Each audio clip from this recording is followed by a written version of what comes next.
Eu sei que o que eu vou dizer aqui pode nos confrontar, mas Deus não se revela de maneira igual, ou de grau, de medidas iguais para todas as pessoas.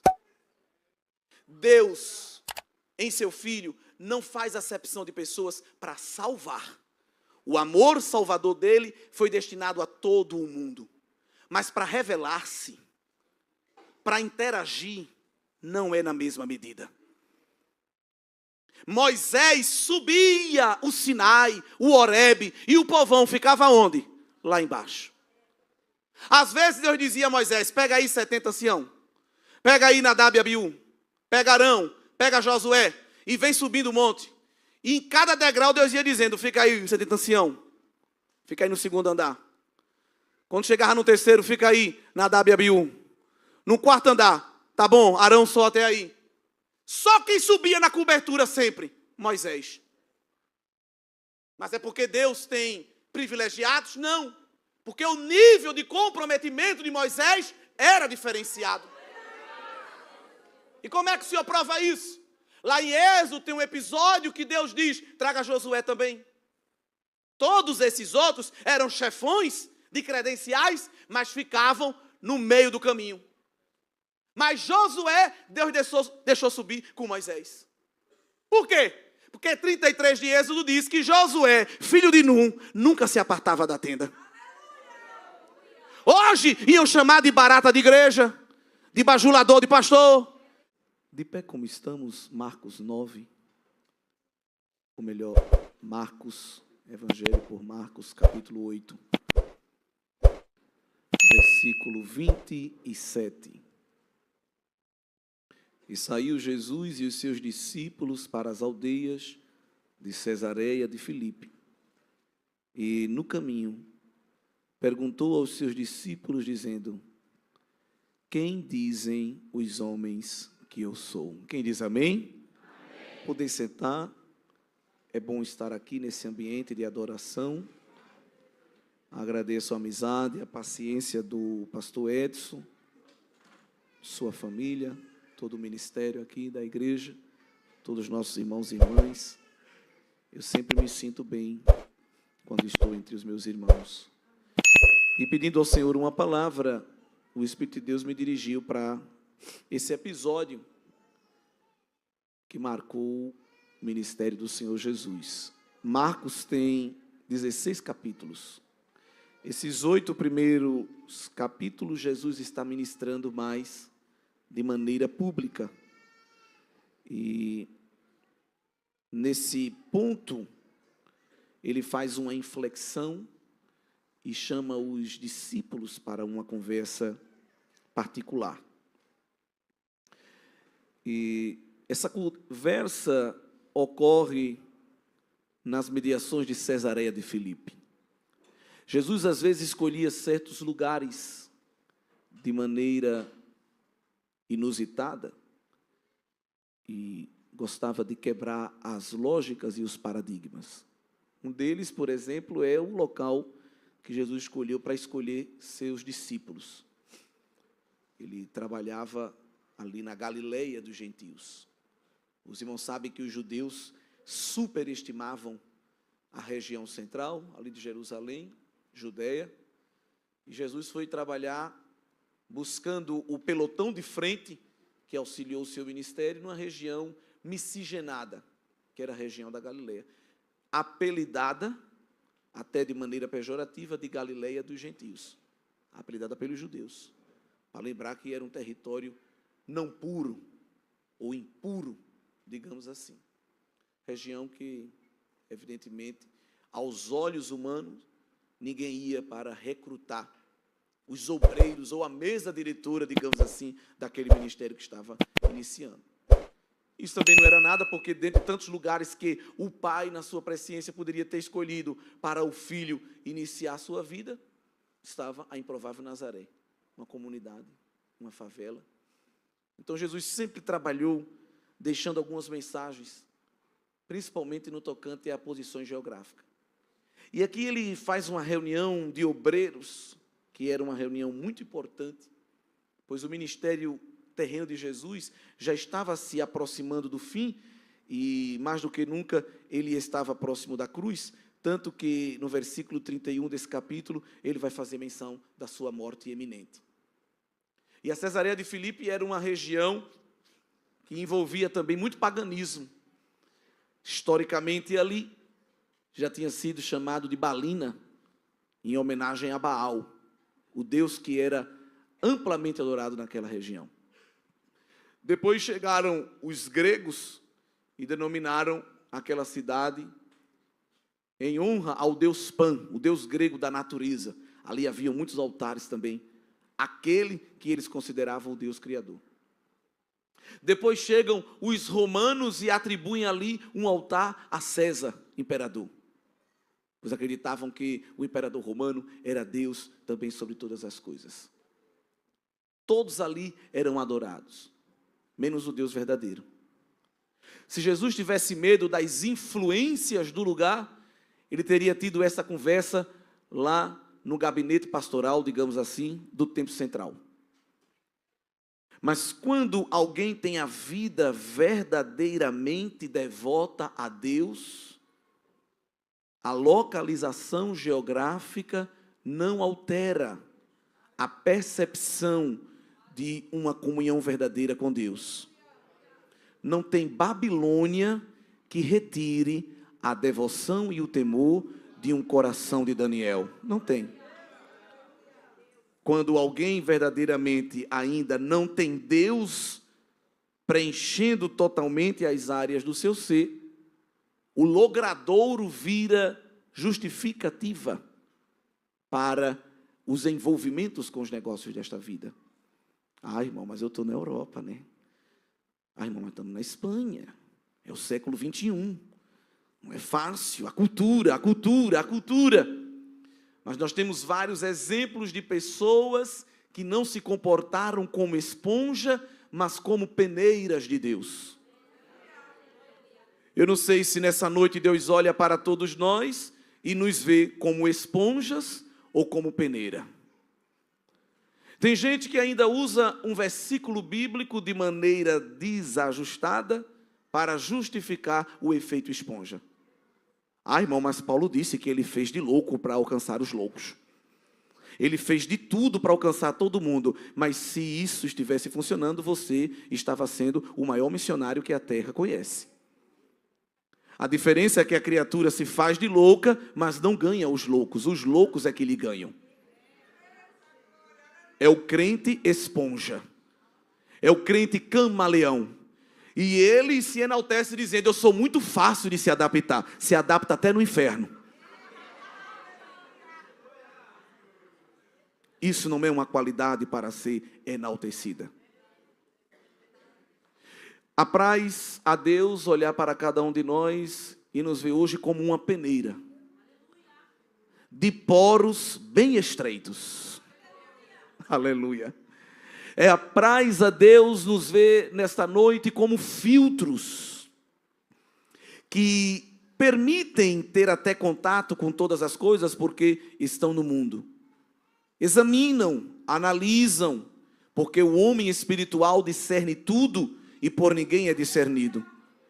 Mas no fim ele sabe reter o que é bom, o que é verdadeiro, porque ele tem intimidade com um padrão, com um gabarito da verdade, que é a poderosa palavra de Deus. Não tem ideologia, não tem cultura, não tem vã filosofia, não tem vento de doutrina, não tem fábula, não tem moda que lhe molde. Ele não é reformado, deformado, nem conformado. Ele é verdadeiramente transformado pelo Evangelho do Senhor Jesus. Então Jesus chama os discípulos para um território pagão, para ter uma conversa espiritual. Eu entendo que o Senhor Jesus queria verdadeiramente saber se aqueles homens não se conformaram ao mundo. Jesus já estava bem próximo de concluir o seu ministério terreno. 3 anos de cruzadas evangelísticas, de escolas dominicais, de cultos de ensino, de escola de líder, escola de obreiro. Jesus investiu tempo em pregação, exposição da palavra, revelando a vontade de Deus. E no versículo 27, ele faz uma pergunta aos discípulos que, lendo assim rápido, parece uma pesquisa de satisfação encomendada por políticos, por exemplo. É como que Jesus tivesse convidado um analista de redes sociais e querendo saber como estava a visão pública do seu ministério. Olha, vocês andaram vendo aí as métricas do meu Instagram? Como é que estão os gráficos? Como é que está as quantidades de like, dislike? A taxa de retenção dos meus posts? E a gente sabe que essa pergunta de Jesus não era de fato para ter esse tipo de parâmetro nem de índice, porque ele não se preocupava com isso. Inclusive, alguém chegou para ele e disse: mestre, o conteúdo que o senhor, estou trazendo para o dia de hoje, o conteúdo que o senhor está postando no seu YouTube, os seus reels, os seus posts no Instagram, estão muito duros. A retenção de público está diminuindo. A quantidade de seguidores está diminuindo. O povo está dando mais dislike do que like. Seria melhor o senhor mudar o teor das suas mensagens, porque senão o senhor vai perder mais seguidores. E ele olha para aquele informante e diz: você também quer deixar de seguir o meu canal? Não vou mudar a mensagem. Porque Jesus Cristo é o Verbo eterno, a verdade encarnada, a palavra revelada de Deus, e esta palavra é eterna, ela não pode ser adaptada. Nós adaptamos os modelos litúrgicos, mas não adaptamos princípio. Nós adaptamos estratégias, ferramentas, mas não adaptamos a verdade revelada, porque esta verdade, ela existiu antes que o universo existisse e existirá acima de todas as coisas para todo sempre. Jesus tinha convicção de quem ele era. Jesus não precisava de pesquisas encomendadas a nenhum agente publicitário. Ele tinha convicção de quem ele era, de onde ele vinha, o que ele estava fazendo e para onde ele iria. Nos evangelhos estão registrados tudo isso. Essa pergunta que o Senhor Jesus está fazendo no versículo 27, quem dizem os homens que eu sou, era para falar muito mais de quem ia responder do que de fato dele mesmo. E Jesus não estava interessado na opinião pública, porque se ele estivesse interessado na opinião pública, essa pergunta seria pública. Mas essa pergunta foi particular, feita diretamente aos discípulos. 3 anos ensinando, todas as multidões lhe ouvindo. Jesus sabia que muitas daquelas pessoas lhe seguiam apenas pela empolgação. Outros seguiam ele apenas pelo interesse material. Foram para um culto e Jesus falou tantas horas, e ele, empático como é, verdadeiramente Deus, verdadeiramente homem, sabendo as dores e as necessidades humanas e tendo poder para saná-las, não tinha equipe de cozinha formada ainda, e quando ele foi dar a bênção apostólica, lembrou que aquele povo iria voltar para casa, uma grande caminhada, e estavam com certeza famintos. Disse: esse povo não pode ser despedido porque ele não vai encontrar padaria aberta. E interessante que Jesus nunca era pego de surpresa, ele é a providência encarnada, ele sabia de todas as coisas, mas no grupo de obreiro tinha gente que não tinha fé, no grupo de obreiro tinha gente que só destacava o problema e não apresentava a solução, e foram logo querendo colocar empecilho para Jesus. A gente às vezes se entristece porque alguém dá palavra negativa para a gente. Davam palavra negativa para Jesus, irmão, o Todo-Poderoso. Mestre, tem muita gente aí, mas o cofre aqui, o saldo da conta está muito pouco. Outro disse: encontrei um rapazinho que tem uma lancheira, mas o que é isso? Um lanche de um menininho para toda esta multidão. Jesus disse: era a matéria-prima que eu queria mesmo, é essa. Coloca aqui na minha mão. Pode ser pequeno como for, mas quando vem para minha mão vira milagre. Abençoando, partiu, comeram e ainda encheram 12 cestos de sobra. Aleluia. Coloca na mão de Jesus a tua pequenez, que ele tem poder para tornar grandiosa no poderoso nome dele. Aleluia. Mas o povo gostou. E correu a notícia: olha, é bom ir para o culto que esse homem prega, porque no final tem coffee break. Jesus é tão misericordioso que fez esse milagre uma segunda vez.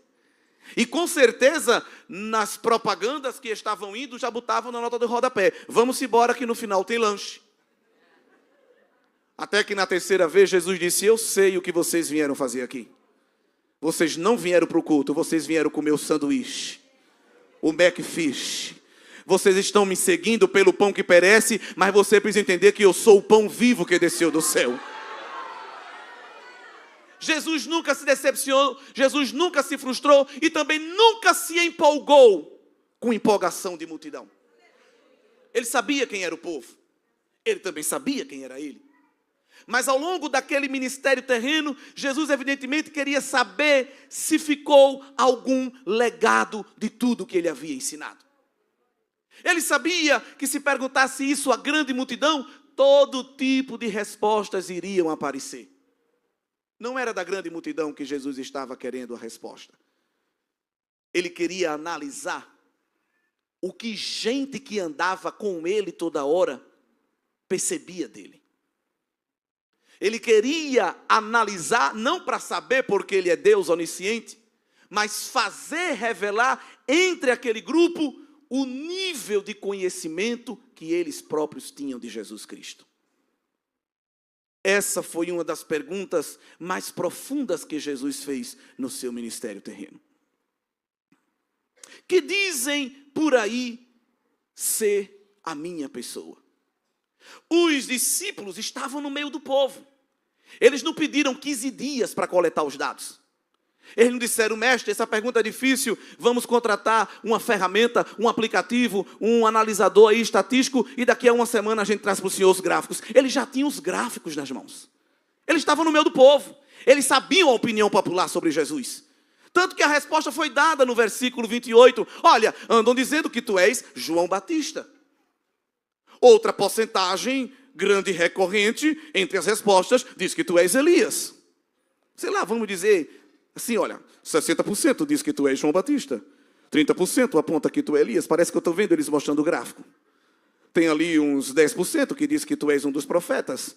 Tem uns 5% que não sabem ou não responderam. Eles até entraram na onda, digamos assim, pensando que Jesus estava coletando uma pesquisa de opinião pública como um político qualquer. Observem que as pessoas que ouviam as pregações, iam para os cultos, as pessoas que aparentemente estavam seguindo Jesus, eles tinham uma percepção parcialmente correta sobre a pessoa de Jesus Cristo. Quando eles dizem que Jesus era João Batista, Elias, eles estavam entendendo que Jesus tinha algo de espiritual. Eles estavam entendendo que Jesus tinha uma mensagem. Eles estavam reconhecendo de alguma maneira o ministério profético de Jesus. Eles olhavam para Jesus e diziam, ele tem a autoridade de João Batista, assemelhavam a ele. João Batista era o profeta que estava mais refrescado na memória deles. Foi o profeta que quebrou os 4 séculos de silêncio de Deus. Outros ainda tinham como referência profética o próprio Elias. E pensavam que se cumpria em Jesus a profecia de Malaquias, que na verdade havia se cumprido na vida de João Batista. Alguns até diziam, ele prega, ele faz até milagre, mas ele não chega aos pés de João Batista. Veja que conclusão equivocada sobre Cristo. Ele é profeta, ele é poderoso, mas não chega nem aos pés de Elias. Ele é mais um profeta. Existe um grupo religioso muito grande hoje, que reconhece que Jesus é apenas mais um profeta. Esse grupo está em ascensão mundialmente. Mas desde os tempos de Jesus, alguém já olhava para ele como apenas mais um na lista. Ainda hoje é assim. Se você fizesse questionário lá na sua família, no seu círculo social, entre as pessoas que trabalham com você ou estudam, entre os seus colegas, alguém vai dizer, Jesus foi um grande filósofo, um grande ensinador, um grande psicólogo. Jesus foi um grande ser iluminado que passou nesta terra. Outros vão, evidentemente, ter que dizer que ele foi uma figura histórica, mas retiram tudo que se trata de espiritualidade dele. Jesus foi um grande líder político, foi um grande revolucionário, incompreendido pelas pessoas da sua época. Mas dessas pessoas não se dobram reconhecendo de fato quem é a pessoa do Senhor Jesus Cristo. Jesus já sabia que essas pessoas tinham conhecimento parcial dele. E às vezes nos alegramos quando alguém diz, Jesus existiu, ele passou nessa terra, ensinou grandes lições, mas ficou só por isso mesmo. Ai, que coisa linda, ele já tem essa visão de Cristo. Para o Senhor Jesus, isso não significa nada. É por isso que depois que os discípulos apresentam aquele gráfico que aparentemente mostrava que eles estavam bem informados, Jesus faz a pergunta que de fato ele queria fazer. A grande multidão está indo aos cultos, a grande multidão está me seguindo, a grande multidão me aperta. A multidão chegava primeiro do que Jesus no culto. A gente diz, olha irmão, Jesus chegou aqui. Quando o primeiro crente chegou aqui, ele já estava. A multidão era o contrário. Quando Jesus chegava, ele dizia, a gente já está aqui, mestre. Os irmãos lembram que em um culto tinha tanta gente que o discípulo disse, mestre, não vamos andando, porque senão o senhor não chega do outro lado, vamos de barco. De barco é mais rápido e o senhor chega salvo. Quando Jesus chegou do outro lado do mar, quem já estava lá? A mesma multidão. Os discípulos já estavam tão pressionados pela multidão que eles nem aceitavam mais quando Jesus se ausentava. Porque quando Jesus se ausentava, eles tinham que ficar ali. Que hora começa? Ele está chegando. Mas cadê ele? Calma, ele vem. E Jesus sempre se ausentava do meio da multidão. Jesus não se empolgava com a multidão. Jesus sempre se retirava do meio da multidão, porque ele sabe que vida devocional com Deus vem em primeiro lugar. E ele se retirava para quê? Para orar. E tem discípulo de Jesus que não gosta de orar e diz que é discípulo. Tem discípulo de Jesus que tem alergia à oração, mas diz que é discípulo. Jesus se retirou para orar e os discípulos foram catucar ele lá, num bom nordestinês, e disseram, mestre, a multidão está te esperando e tu estás aqui orando? Como quem diz, não é para o senhor estar aqui. Imagine a audácia de interromper o momento de oração do Senhor Jesus. Jesus vivia uma vida devocional. Ele não se empolgava com a multidão. Quem se empolga com multidão é artista. Quem se empolga com multidão é quem precisa de fã-clube para sobreviver.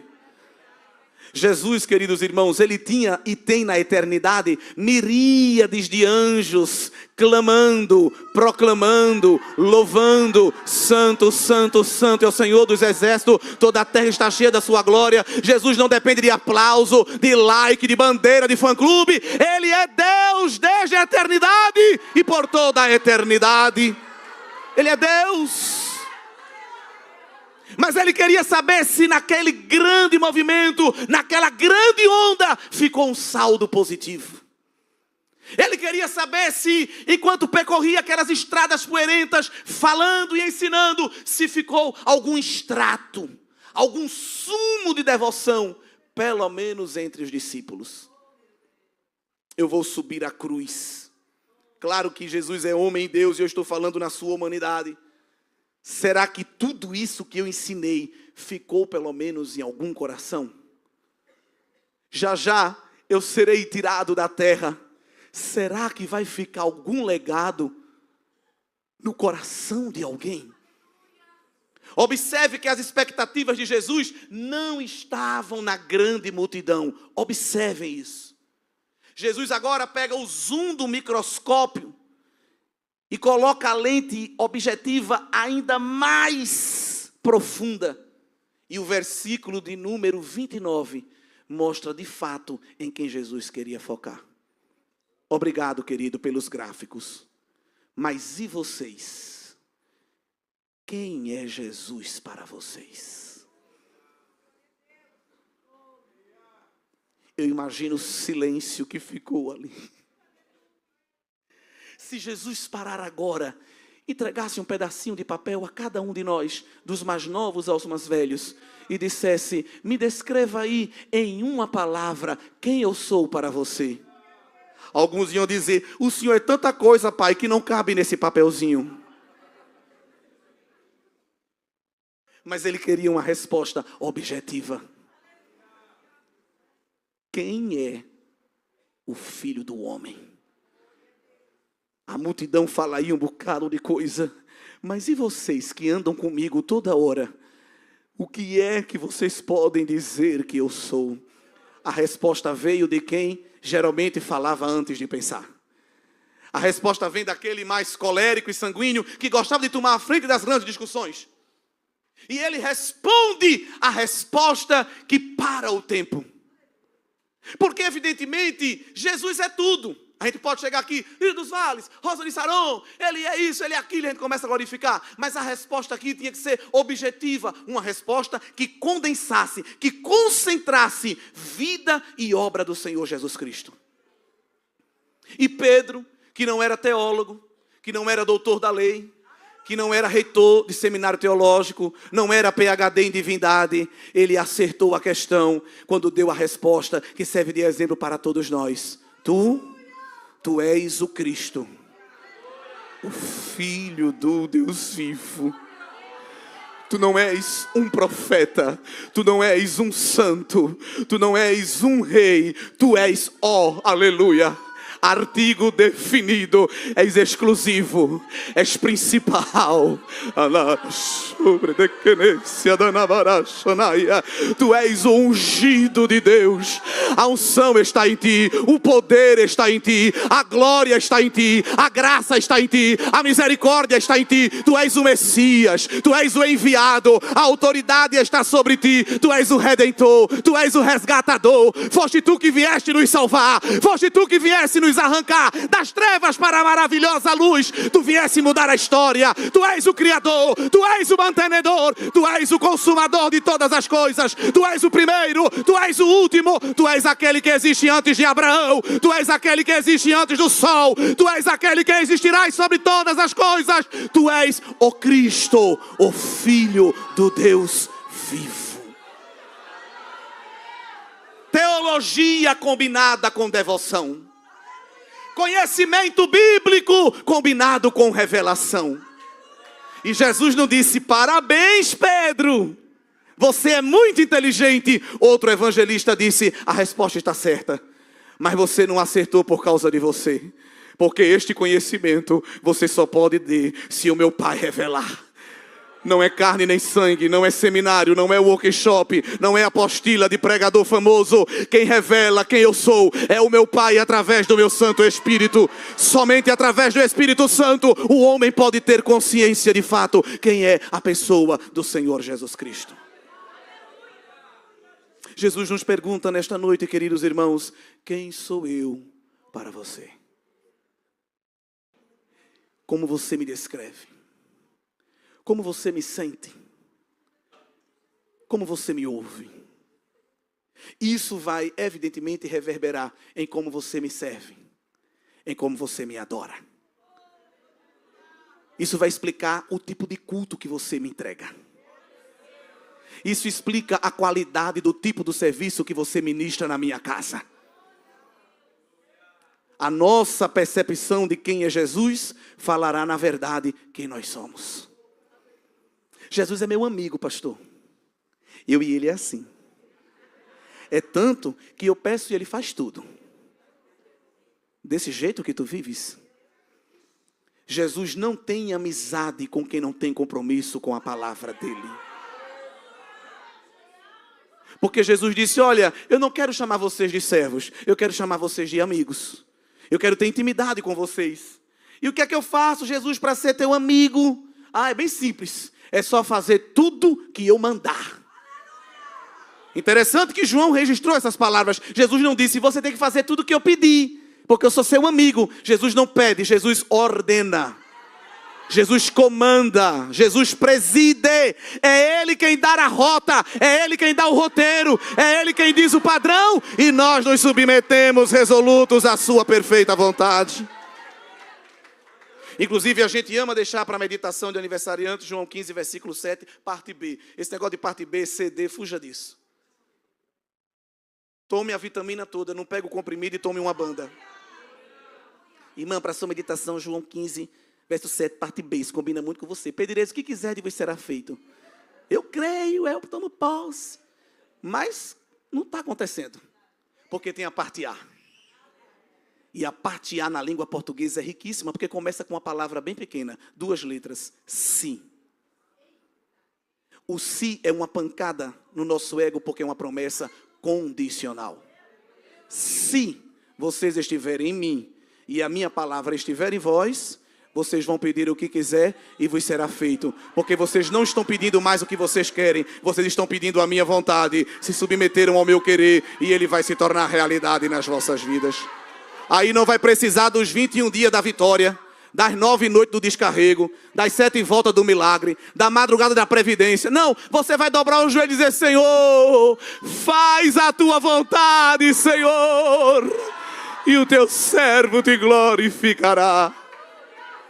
Quem dizem os homens que eu sou? Quem é Jesus para você? Ah, Jesus é o Deus da minha avó. Baseado em tudo que ela falou, eu estou aqui servindo ele. Nunca senti nada, nunca vi nada, mas o que falar eu acredito. Ele é igual aquele personagem. Eu não sei como foi, só sei que foi assim. Quem dizem os homens que eu sou? Pedro acertou a pergunta, mas evidentemente já estava agindo na vida dele o Espírito Santo de Deus.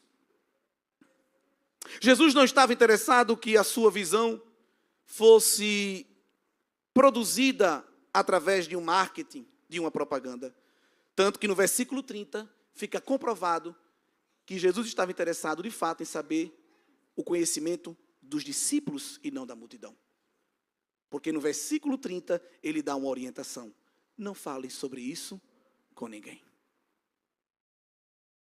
Mas essa pergunta que foi feita em Cesareia de Filipe era uma preparação para a progressiva revelação de quem era Jesus.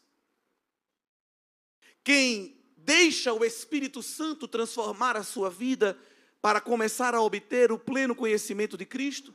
Porque Paulo, escrevendo aos Efésios capítulo 4, diz que Deus quer que nós tenhamos o perfeito, o pleno conhecimento do Filho de Deus. A meta de Deus para a nossa vida, segundo Efésios 4, versículos 12, 13, 14, é que a gente tenha o perfeito conhecimento de quem é Jesus. Você pode aprender sobre os rolos do Mar Morto, você pode aprender a diferença de um texto bíblico no aramaico ou no hebraico, no grego koiné ou no grego atual. Você pode conhecer todas as disciplinas da teologia sistemática, você pode saber todos os dados arqueológicos que comprovam artefatos da Bíblia, mas, na verdade, a meta de Deus é que você saiba quem é Jesus. Essa é a meta do Pai em relação à igreja. E Ele deu dons espirituais para que a igreja prossiga neste santo conhecimento. Um conhecimento que é experiencial, através da oração, através da leitura da palavra e dessa experiência pessoal que cada um de nós temos como o Senhor Jesus. Através de respostas de oração, através de milagres, através da revelação da sua palavra, nós precisamos ter experiência pessoal com Jesus. Não podemos fazer do culto uma experiência terceirizada. Irmã fulana veio hoje, irmã, fica orando aqui por mim. Eu estou aqui do seu lado, ore aí que Deus vai lhe responder. Quando ele responder, a senhora passa para mim. Vou ficar aqui do teu lado, irmão, para pegar a tua unção. Por indução eletrostática. Não. O véu foi rasgado, não tem mais sumo sacerdote. Todos nós temos livre acesso, não precisa ficar num ato externo. O Pai deu acesso direto a você, não tem mais mediador. Aqui nós não temos santo, não temos medianeiro, nós não temos intercessores humanos. Nós temos o Filho sentado à direita do Pai, abrindo o véu e dizendo: vem para o Santo dos Santos, entra na minha glória, sente a minha presença, conversa comigo, entra num particular, aleluia. Deixa de terceirizar o teu culto. É por isso que o Senhor Jesus começa essa divina revelação, preparando os discípulos para um degrau maior de revelação. Ele retira os discípulos no capítulo 8 do meio da multidão. E no capítulo 9, ele tira discípulos do meio dos outros discípulos. Eu sei que o que eu vou dizer aqui pode nos confrontar. Mas Deus não se revela de maneira igual. Ou de grau, de medidas iguais para todas as pessoas. Deus, em seu Filho, não faz acepção de pessoas para salvar. O amor salvador dele foi destinado a todo o mundo. Mas para revelar-se, para interagir, não é na mesma medida. Moisés subia o Sinai, o Horebe, e o povão ficava onde? Lá embaixo. Às vezes Deus dizia a Moisés: pega aí 70 anciãos, pega aí Nadab e Abiú, pega Arão, pega Josué e vem subindo o monte. E em cada degrau Deus ia dizendo, fica aí, você tem ancião. Fica aí no segundo andar. Quando chegava no terceiro, fica aí, Nadab e Abiú.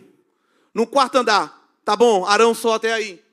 Só quem subia na cobertura sempre, Moisés. Mas é porque Deus tem privilegiados? Não. Porque o nível de comprometimento de Moisés era diferenciado. E como é que o Senhor prova isso? Lá em Êxodo tem um episódio que Deus diz, traga Josué também. Todos esses outros eram chefões de credenciais, mas ficavam no meio do caminho. Mas Josué, Deus deixou subir com Moisés. Por quê? Porque 33 de Êxodo diz que Josué, filho de Num, nunca se apartava da tenda. Hoje iam chamar de barata de igreja, de bajulador de pastor. Está faltando levar só a cama. Isso é fanatismo, é religiosidade. Mas Josué sabia que já já a nuvem de glória descia. E quando ela descia, ele queria estar perto para ouvir a voz. Deus responde o nosso comprometimento com graus de revelação diferente. Se você vive no sopé, na parte baixa do monte, você vai ver somente o que dá para ver no baixo do monte. Mas se você está disposto, aleluia, a subir mais degraus, a renunciar prazeres, a abrir mão do seu ego, aleluia, a sacrificar a sua carne, aleluia. Se você está disposto a fechar mais essa boca e entrar no jejum, se você está disposto a poupar um pouco mais o sono e passar umas horas conversando com Deus pela madrugada, olha Deus dizendo, sobe mais um degrau, vem para aqui. Clama a mim, responder-te-ei coisas grandes e firmes que ninguém sabe. Eu vou contar segredo para ti que eu não conto para ninguém, porque tu busca a minha face de uma maneira diferenciada. Qual o degrau da nossa intimidade com Deus nesta noite? Oh, glória. Deus não se revela na mesma medida, porque nós não buscamos a Ele na mesma medida. Tirou os discípulos do meio da grande multidão. Nessa noite nós temos aqui uma grande multidão. Gloriosa multidão. Mas Deus sabe, no meio desta grande multidão, quem verdadeiramente é discípulo. Deus sabe quem é seguidor e Deus sabe quem é discípulo. Seguidor vai quando dá. Seguidor olha para a temperatura, olha para o clima, olha a rota no GPS. Precisa de confirmação de 3, 4, 5 amigos para saber se vai. Seguidor depende das condições normais de temperatura e pressão para poder dar um passo. Discípulo não. Antes que o mestre chega, ele já está lá esperando. Ele vem. Eu estou aqui porque eu sei que ele vai passar aqui. Aleluia. Aleluia. Discípulo às vezes é até cego, glória. Mas fica bem atento porque sabe que ele vai passar. Aleluia. Olha o cego. Não via, mas o via bem e via melhor do que muita gente. Eu estou ouvindo um barulho de glória. Quem está vindo aí é o rei. Jesus, filho de Davi. Jesus, filho de Davi, glória. Ele estava chamando Jesus de rei, glória ao nome de Jesus. Jesus, tu és rei. Aí Jesus disse, esse homem está me adorando. Eu vou atender ele de um jeito diferente, glória.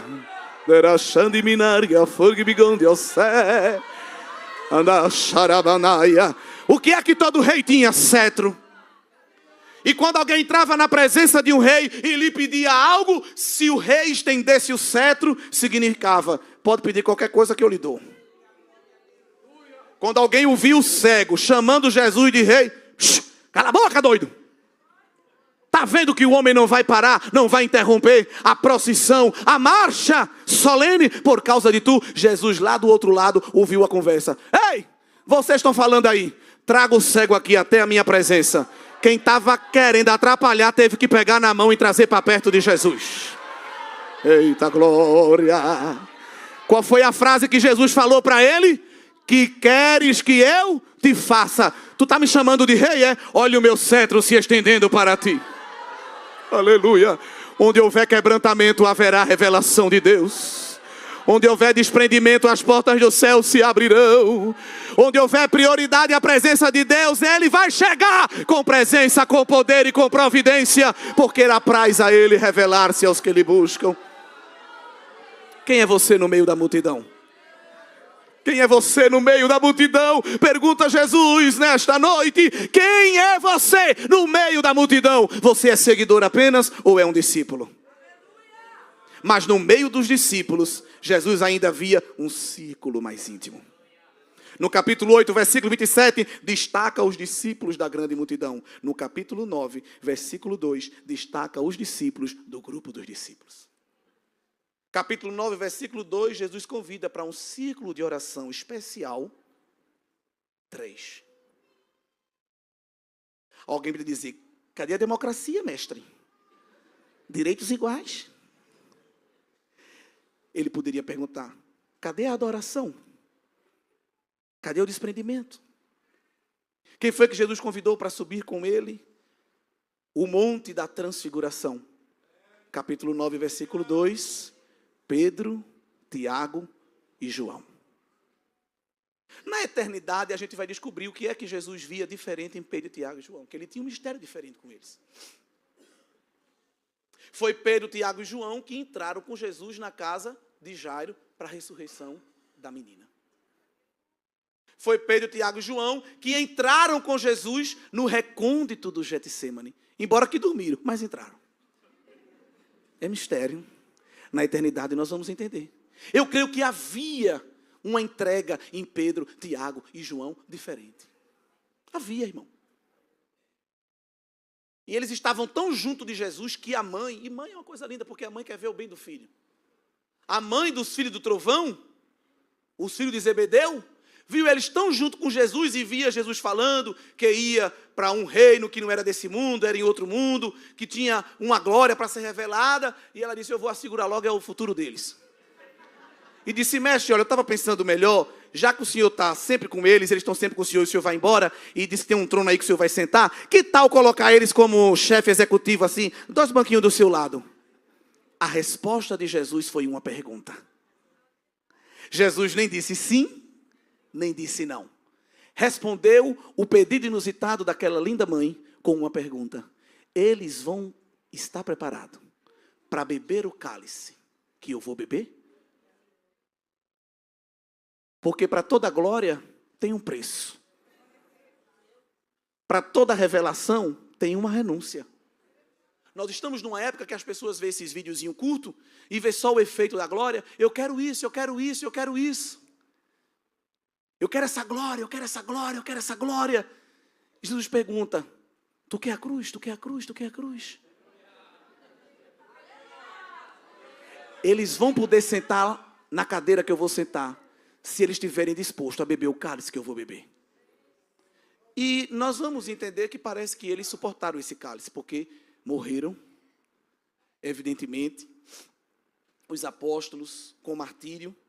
João, o Império Romano tentou matar, não conseguiu, mas podemos dizer também que sofreu muito nas mãos do Império quando foi exilado. De maneira que Jesus via nesses homens uma fidelidade diferenciada e concedia a eles níveis de revelação diferenciado. Capítulo 9, versículo 2, Jesus, aproximadamente uma semana depois, ele disse, vamos ver se aquela frase era só empolgação ou se realmente Pedro quer ficar perto de mim. E levou Pedro, Tiago e João, diz o texto, em particular a um alto monte. E vai mostrar a eles algo que no seu ministério terreno ninguém mais viu. O que é que Jesus tinha com o Pai antes da fundação do mundo, que ele revela em João 17, e que estava prestes a ser reembolsado, ressarcido, porque ele voluntariamente resolveu abrir mão desse atributo, segundo Filipenses 2, glória. Jesus não deixou de ser Deus quando encarnou, ele veio com os atributos da onipotência, mas ele abriu mão da glória. Vivia como uma pessoa comum, tanto que quando foi preso, Judas precisou elaborar um tipo de código para que os algozes romanos pudessem identificar quem era Jesus. Que ali no escuro, no meio da multidão, ele passaria desapercebido. Jesus não tinha nenhuma performance exibicionista. Se fosse no dia de hoje, ele não ia chegar aqui com um terno de lantejoula, um sapato de couro de jacaré. Todo mundo, olha Jesus, preste atenção. Jesus na sua humanidade, se entrasse aqui nesse culto, talvez passaria desapercebido de muitas pessoas. Ele era simples. Porque ele resolveu abrir mão da sua glória para que ninguém viesse a ele por causa de brilho. Ele queria atrair as pessoas com a palavra. Palavra é o que deve nos atrair à presença do Senhor Jesus. Eu vou para a igreja porque vai ter poder. Eu vou para a igreja porque eu vou rodopiar. Eu vou para a igreja porque lá dá uma descarga do Espírito Santo. Eu sinto um choque. Não, o que nos deve atrair é sentar aos pés de Jesus e ficar como Maria, só ouvindo as suas palavras. Porque se tiver palavra tem poder. Se tiver palavra tem providência. Se tiver palavra tem milagre. Mas a palavra é a geradora do poder de Deus no meio da igreja. Palavra. Palavra. Gaste tempo nos pés de Jesus recebendo a palavra. Lave panela, ajeite os circuitos de som da igreja, arrume as cadeiras, faça a decoração, prepare os hinos, mas gaste tempo aos pés de Jesus para ouvir a palavra. Porque quando o terremoto chegar, que ele vai chegar, quando o furacão chegar, porque ele vai chegar, não é arranjo de flor que vai lhe fazer ficar firme. Não é aplicativo de rede social, não é aplicativo de sonoplastia, não é cordas de um violão que vai fazer você ficar firme. O que fez a casa ficar de pé e não cair é porque ela estava fundamentada na rocha, que era a palavra. Tem muito crente ativista de Deus na igreja. Ele está todo dia no culto, todo dia no templo, ele corre, vai para um lado, vai para o outro, vai para um lado, vai para o outro, ele sobe, ele desce, que nem os anjos conseguem acompanhá-lo. Ele é um ativista de Deus. Mas ele não tem vida devocional. Ele não para ouvir a palavra. Nós que somos líderes temos que detectar essas pessoas. Eles estão aqui todo dia, mas eles correm, eles vêm, eles correm. Não, irmão, hoje você não tem escala nenhuma. A sua escala hoje é ficar sentado ouvindo Jesus. Não, pastor, mas se eu não servir eu morro. Mentira, isso é ativismo. Em primeiro lugar tem que ter devoção ao Senhor. Trabalhar para o Senhor é bom, mas tem que trabalhar com o Senhor. Marta era mais ativista, Maria era mais devocional. E o ativista fica agoniado com o devocional. Só tem eu aqui. Se eu não fizer, ninguém faz. Maria nos pés de Jesus, Marta foi lá.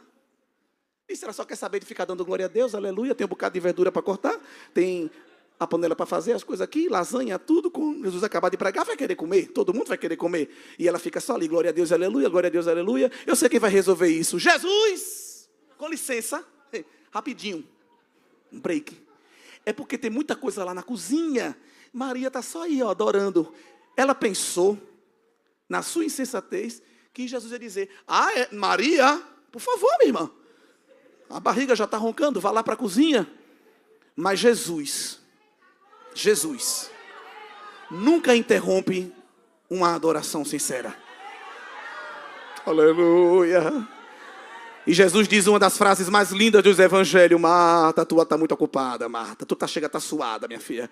Mas Maria escolheu a melhor parte. E esta não lhe será tirada.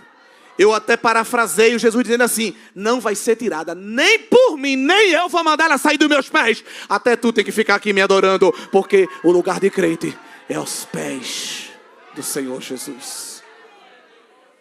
Níveis de intimidade, níveis de desprendimento geram níveis de revelação diferentes.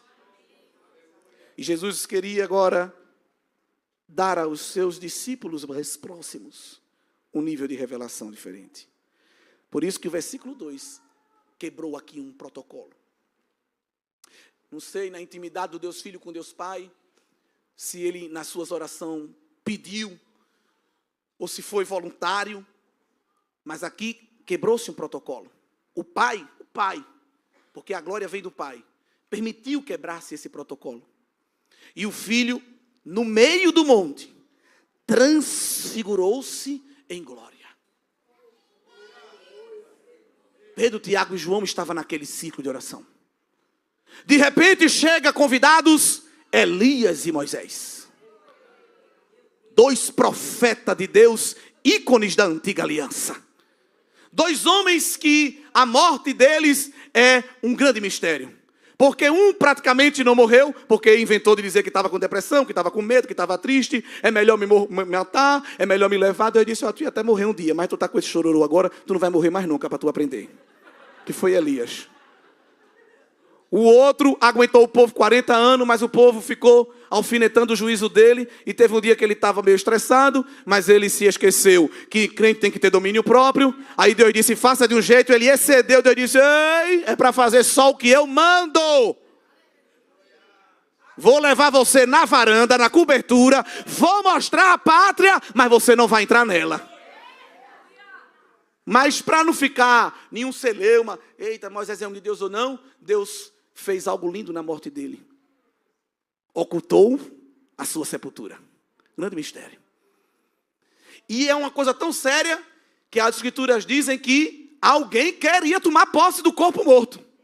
Sim ou não? O diabo. Porque tem um mistério de Deus muito grande com Moisés e com Elias. Só a eternidade vai revelar. É um mistério tão grande que o Pai permitiu que em espírito eles aparecessem. Deus quebrou aqui 2 grandes protocolos. E Deus aí vai quebrar um 3º protocolo. Porque o Pai estava com o Filho em todos os momentos. Mas o Pai não aparecia de maneira teofânica. Ele só fez isso no batismo. Porque o batismo foi o maior símbolo de humildade de Jesus. Jesus é Deus e era homem encarnado, mas era Deus.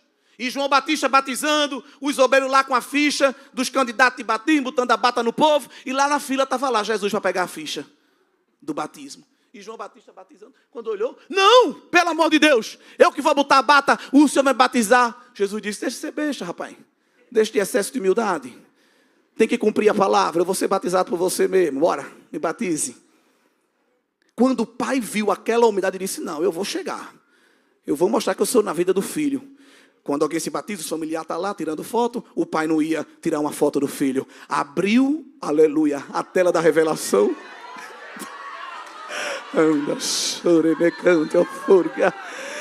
E disse, eu não vou aparecer não, mas eu vou falar em voz audível. Este é o meu filho amado, em quem a minha alma tem prazer. O Espírito Santo, que é Espírito e também não precisa de materialização, disse, e eu vou ficar de fora dessa teofania? Vou não. Tomou a forma de pomba e apareceu voando e disse, eu também estou aqui. Eita, xarabacandará sobre Minávia. Aonde há quebrantamento, tem revelação diferenciada de Deus. E agora o Pai vai se revelar de outra maneira linda. Vai quebrar mais um protocolo. Permite Moisés e Elias aparecer. Permite o filho se transfigurar com uma roupa tão branca que Marcos diz que nenhum vênice da terra conseguia deixar naquela cor. Está aqui no versículo de número 3. O pai disse, eu vou aparecer de novo. Abriu a tela da revelação e bradou, bis, este é o meu filho amado, em quem a minha alma tem prazer. No meio daquele culto, Pedro, Tiago e João puderam ver Moisés e Elias conversando sobre a morte de Jesus. O assunto da morte de Jesus era um assunto eterno. No original, Lucas diz que eles estavam conversando sobre o êxodo de Jesus, sobre a partida de Jesus. E 2 pessoas que entendiam de partida eram Moisés e Elias. Não é isso? Viveram partidas icônicas. Então o pai permitiu, porque sabia o estado emocional que o filho estava. Então, parafraseando, é como que Moisés disse assim, Jesus, está chegando sua hora, né? Mas fique tranquilo, eu já passei por isso. É basicamente isso que estava acontecendo. Injeção de ânimo. Elias, eu também, eu até inventei de pedir a morrer, o pai não gostou muito, mas ele foi misericordioso, mandou uns carros de fogo, negócio bonito. Eu pensei que ia subir até naqueles carros, mas ele disse, não é isso tudo também não para você não, um redemoinho basta. E foi subindo assim, vai dar tudo certo. Aleluia! Sabe o que eu quero dizer com isso? Seja humilde para aprender com homens de Deus que já sofreram antes de você. Não pense que você é o único Jó que tem na terra. Sempre tem alguém para nos ensinar. Sempre tem a experiência de alguém para contribuir com a nossa. E Deus Pai permitiu os dois descer ali como injeção de ânimo. Vai dar tudo certo, Jesus. Que coisa linda, irmãos. Já parou para perceber um negócio desse? Deus vai botar no teu caminho gente para te encorajar. Não tem gente para lançar palavra contrária, palavra de maldição. Mas não foque nisso não. Deus vai colocar no teu caminho gente para injetar ânimo na tua alma. Bora, levanta. Bora, levanta, bora, levanta. Vamos caminhar. A vitória é nossa. Pelo poderoso nome de Jesus, seja um instrumento de encorajamento de Deus na terra, assim diz o Senhor dos Exércitos. Aquele culto estava tão bom, mas tinha que acabar, porque Jesus ainda tinha gente para atender. Jesus agora faz menção de dar a bênção apostólica. Vamos encerrar o ciclo de oração. Eita glória. Irmão, o tal do Pedro, ele era uma figura. Porque se eu chego no culto e vejo Jesus, Moisés e Elias conversando, eu fico a uns 100 metros de distância. Eu digo, meu Deus, 3 profetas, se eles olharem para mim, é o raio-x todinho. Eu vou ficar aqui longe. Vai sobrar para mim. Mas Pedro, irmão, ele já estava num nível de envolvimento com Jesus. Ele já estava sabendo que estava vivendo os últimos momentos com Jesus, que ele queria aproveitar cada segundo. Ele também não ficou abestalhado, olha quanta glória, quanta glória, quanta glória, não. Quando Jesus fez menção de acabar o culto, no versículo 5, Pedro, tomando a palavra, Senhor, veja só, interrompeu a bênção apostólica. Veja a audácia de Pedro. Meus irmãos, estou parafraseando, né? Receba a bênção. Senhor, com licença. Diga, Pedro, Senhor, não termina o culto, não. O negócio está tão bom aqui em cima. Eu estava até pensando assim, se a gente não podia emendar numa vigília. Aleluia. Olha aqui, Senhor. Enquanto o Senhor estava conversando, eu estava ouvindo, mas eu preparei até as cabanas, glória. Vamos ficar aqui em cima do monte. Tem tenda para Moisés, tem tenda para Elias e para o Senhor. Tinha nem para ele, eu durmo até no chão, eu quero ficar perto de ti. Aleluia. Só que Jesus vai ensinar uma grande lição, glória ao nome de Jesus. Ei, Pedro, o momento de glória é só para a gente se encher, o momento de glória é só para a gente se equipar, mas a gente tem que descer do monte para alcançar quem ainda não me conhece. Entre por essa porta, receba poder, receba esse choque que você leva aí, se arrepia, regale o olho, eita, poder, poder, amém, mas pega esse poder e desce o monte e vai buscar quem está perdido. Abre a tua mão e recebe aí da parte de Deus poder.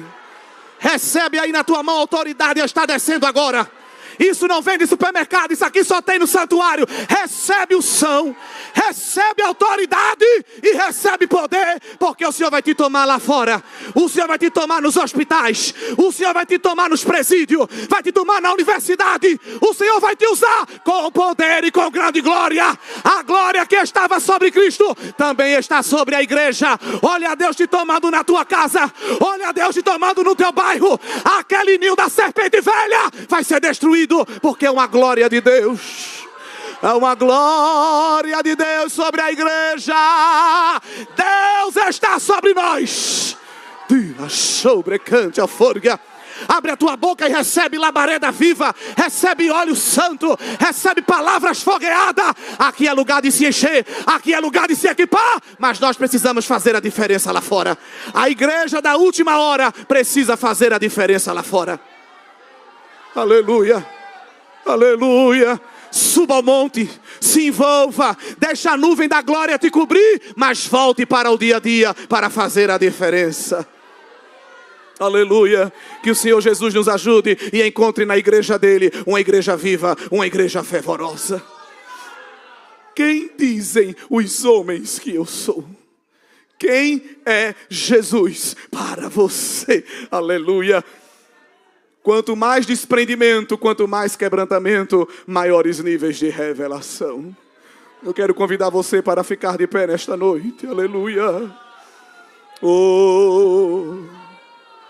O Espírito da verdade está soprando aqui nesta casa. Quantos relacionamentos superficiais estão sendo aprofundados aqui esta noite? Quantos cultos mesquinhos estão virando oferta agradável ao Senhor? Quantos espiões secretos estão virando embaixadores de Cristo na terra? Fecha os teus olhos, Senhor Deus e Pai. A tua palavra está sendo ministrada aos nossos corações. E nesta noite, como intercessor, eu me ponho na posição humildemente como servo teu. E te peço, desce sobre nós esta glória.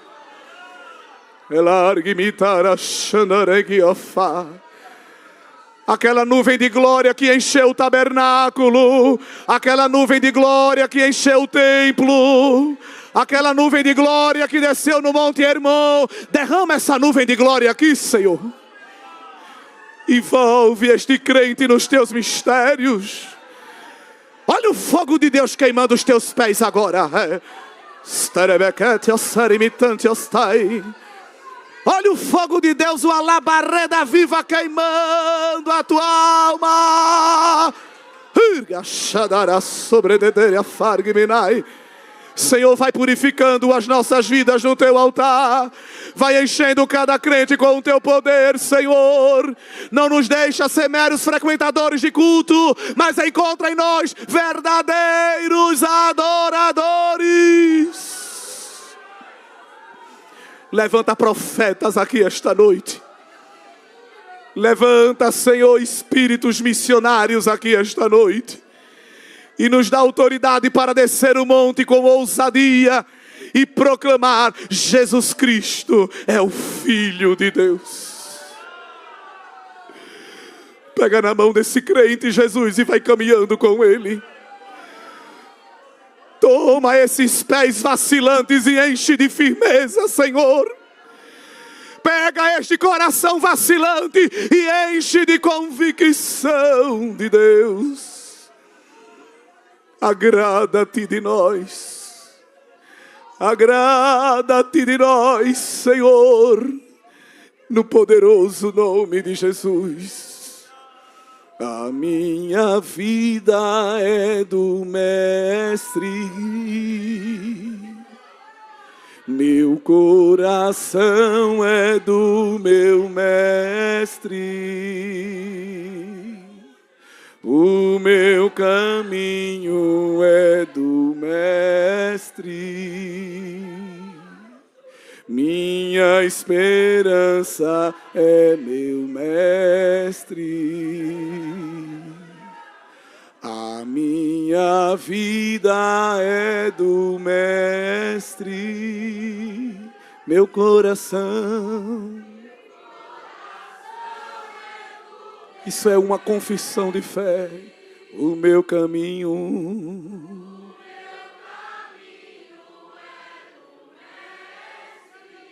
Minha esperança.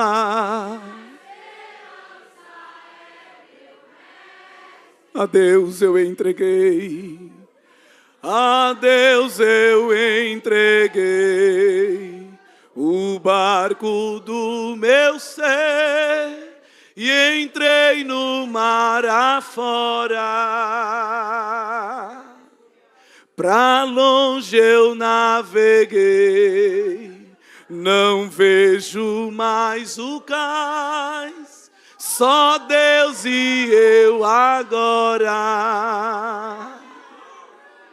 A minha vida é do Mestre, meu coração.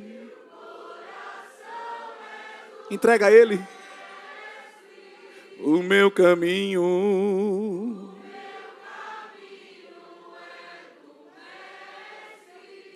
Minha esperança, na solidão da lida, na solidão da lida, eu pude perceber o quanto Deus me ama. As ondas grandes vêm tentando me arrastar pra longe da presença. A minha vida, toma cada vida em tuas mãos, Senhor. Toma cada vida em tuas mãos, Senhor. E nos dá níveis de revelação.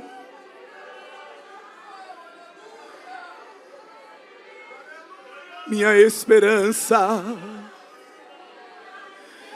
Será que alguém que precisa entregar sua vida a Jesus aqui esta noite?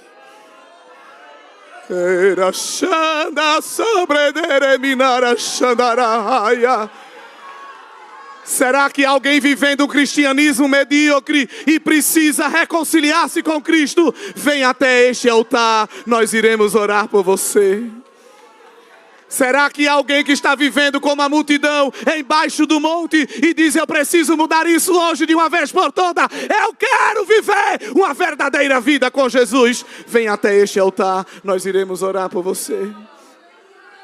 Veja se ao seu lado, porventura, alguém que ainda não confessa a Cristo como Senhor. Seja um crente missionário nesta hora.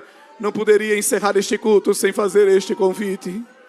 Níveis de espiritualidade diferenciadas o Senhor tem derramado sobre a sua igreja.